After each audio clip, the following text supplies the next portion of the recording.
Hey everybody, it's Jason again.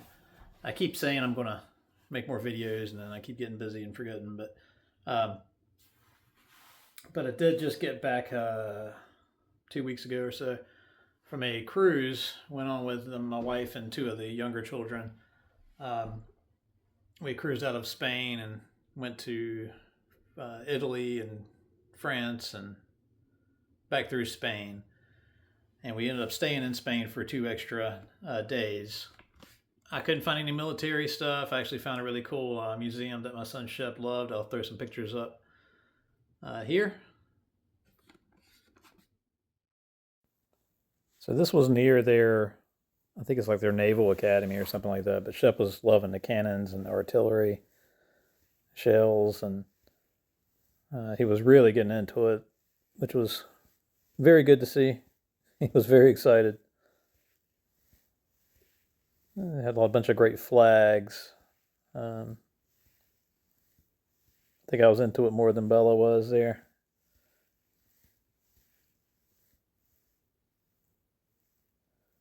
I can't remember the name of the town we were in. This museum was at. They're really cool. Like I say, Shep really liked it, and looking at all the ordnance there. But when we stayed in Barcelona, I actually ended up being, I think we walked, and it was like 10 minutes away from a military shop there, Militaria Barcelona, it was called. I'll put their information here. Really nice guy. It was actually the owner's, I think it was the owner's son who was there that day. He said his dad comes in, but wasn't there yet that day. But had a great conversation with him. Really friendly guy. Spoke great English. And I picked up a few items from the shop as souvenirs for myself, I guess. But I really wanted something from Spain. So I'll throw a video in real quick of the shop so you can see kind of the layout of the shop. The guy was nice enough to let me film everything he had in there. And I wanted to bring back everything, but obviously we had to fly back. So ended up a really cool uniform and a really cool helmet. But let me throw that video in so you can see. Oh, I'll get you on it, man.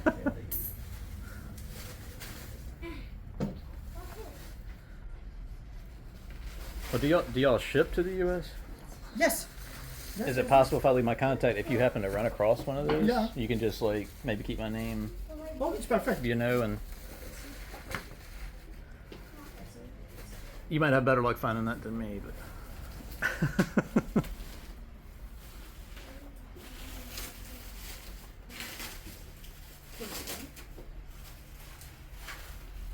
And I'll do the cash when we get on.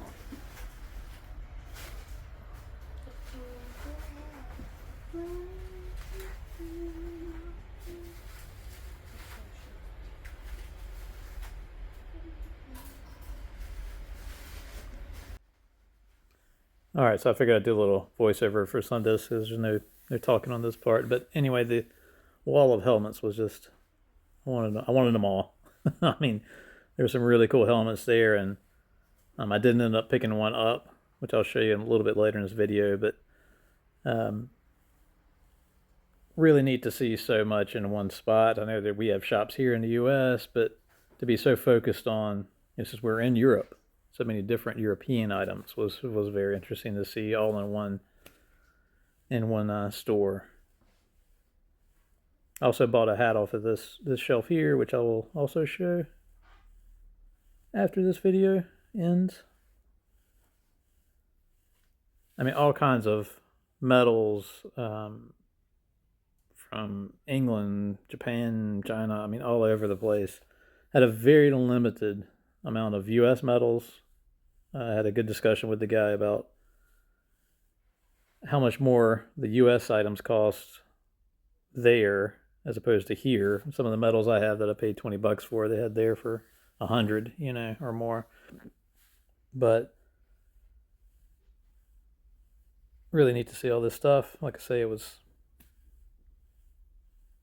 pretty much everything in there I wanted. I mean, there wasn't anything I didn't want I looked at, but there's a small selection of U.S. stuff there.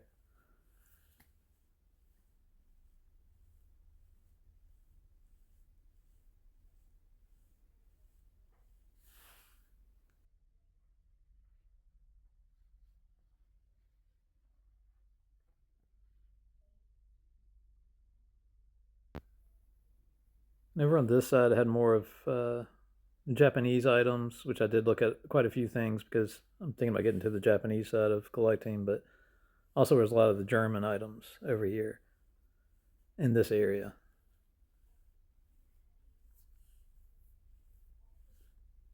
And again, I'll have to. I believe they do eBay. I'm not sure. I know they have an online sales platform, but just look them up. Militaria Barcelona. Really, really neat items. And ship. I'm hoping ship is my next in line to get into the military collecting, but who knows. All right, and here is the uniform. This is the Spanish uniform I picked up. It is a uniform from the Nationalist Army, I believe. Really cool bullion threaded engineers. I think he said it was the engineers there. The army patch there.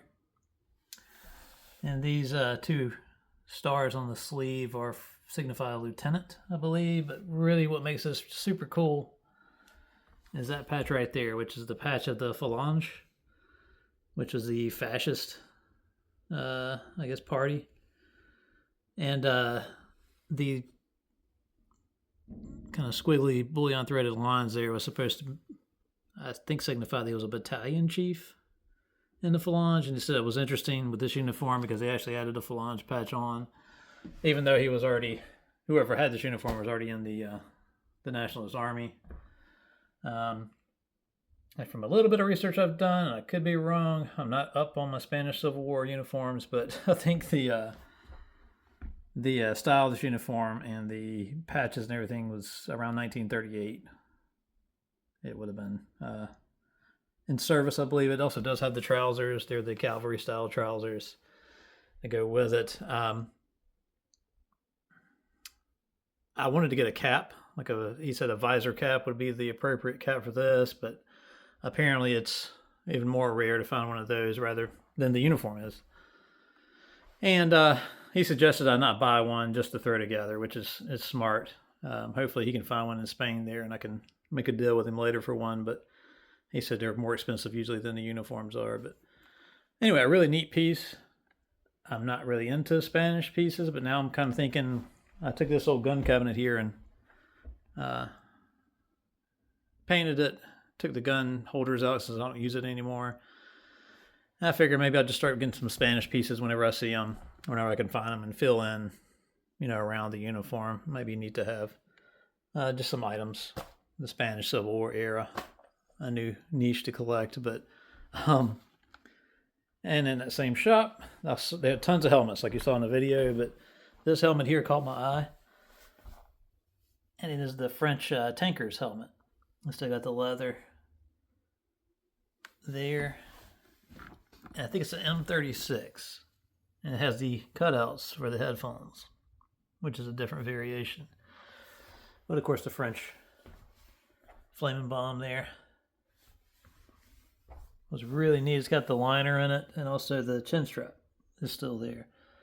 And in decent shape. I don't really take it out and handle it because I don't want to mess any of the liner and stuff up. But amazingly, they made it back from Spain in my my check bags. And I actually bought this case. This is a good idea if anybody has any helmets or looking a way to display.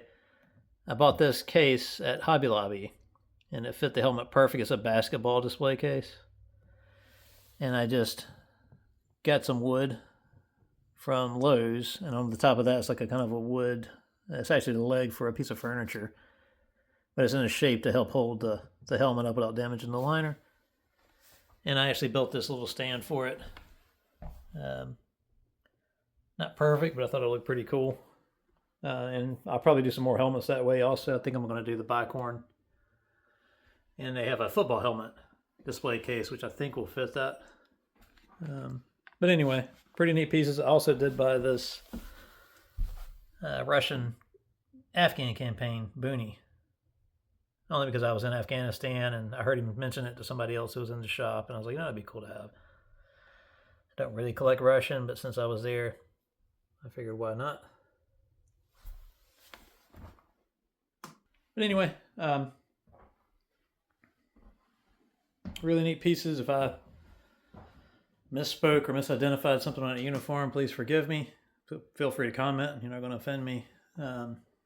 This is just what I heard from the guy at the shop there, and highly recommend if you're ever in Barcelona, you stop by Militaria, Barcelona. Really friendly guy, and it's not a flea market. You're going to pay retail prices as a retail shop, but even the retail prices seem pretty fair to me. If you're looking for some things that you're not going to find here in the States, you have a better chance of finding over there in Europe. But also on that trip, when we stopped in Italy, we only had one stop in Italy, and when we got off the boat, I've been meaning to for years. You can ask my wife. If you don't know me, I was a deputy sheriff for about a decade, and it's a big thing with police and sheriff's departments and things to trade patches, like your patches off your uniforms and stuff. And I always mean to bring one, I never remember. So I actually brought a patch on this trip with me to Italy, and saw an Italian police officer there at the port. I kind of got his attention and said, "Do you speak English?" And he said, a little. I'm sure he gets a lot of questions from tourists and stuff, and it was kind of probably not wanting to spend a bunch of time talking to somebody. But as soon as I pulled that patch out and showed it to him, said, "Hey, I said I was a police officer because I don't think they understand what sheriff's deputies are, but I was a police officer in the United States. This is my uniform patch. I just wanted to give it to a cop here." And as soon as he heard that, his face lit up and he was smiling and very thankful. And actually ended up giving me, he took it off his uniform and gave me his patch off his uniform. I'll put a photo up. I took a photo with the guy right here. Super nice guy. Great experience. I got to remember to bring more patches when I go on trips. Maybe I'll start a little collection of foreign police patches, but anyway. I'm going to try to keep videos coming, but if you don't hear or see a video uploaded for a while, I apologize, but I got a lot going on. So I'll try to do another one soon. I think I have another trip coming up soon where I'm picking up some items. But anyway, till the next one.